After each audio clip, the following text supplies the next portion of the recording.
It was just a dare. 1 hour alone in Hollow Creek Cemetery, a forgotten graveyard tucked miles away from the last streetlight, buried in fog and legend. The kind of place older folks muttered about and younger ones used for cruel games. Rick didn't believe in ghost stories. He believed in proving people wrong. With a flashlight in one hand and a flask in the other, he climbed the rusted gate just as the town clock struck midnight. The air was colder inside.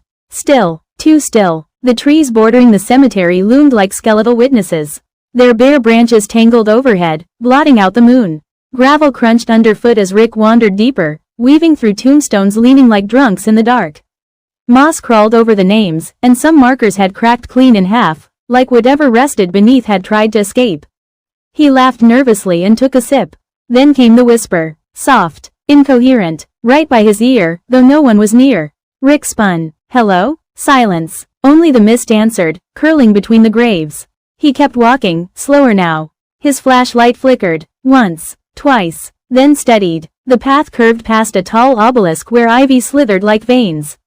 That's when he saw it, a grave marker, newer than the rest. It read, Rick Gray 1997. No end date, no flowers, just fresh, unsettled soil at its base. His mouth went dry. He stepped closer, staring at the stone. The ground twitched. Not his imagination, the dirt shifted. Something was moving underneath, and then, a hand. Dead white, fingers tipped in splintered nails. It shot up and grabbed his wrist, cold and impossibly strong. Rick screamed, wrenching free and stumbling back.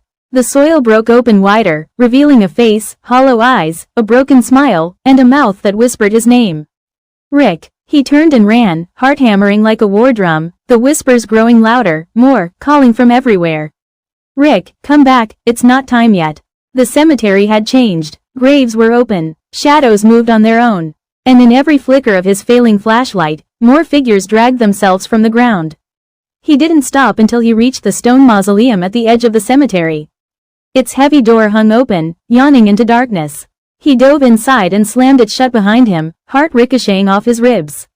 Silence, just for a moment. Then, scratching, fingernails on stone, hands pounding the door. He backed away, only now noticing the coffins lining the walls. Most were sealed. One wasn't. Its lid sat on the ground. Inside was an empty velvet lining. A small brass plaque above it read, reserved for Rick Gray.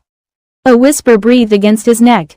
Soft, feminine, you're in my spot. Rick turned, but the door never opened again.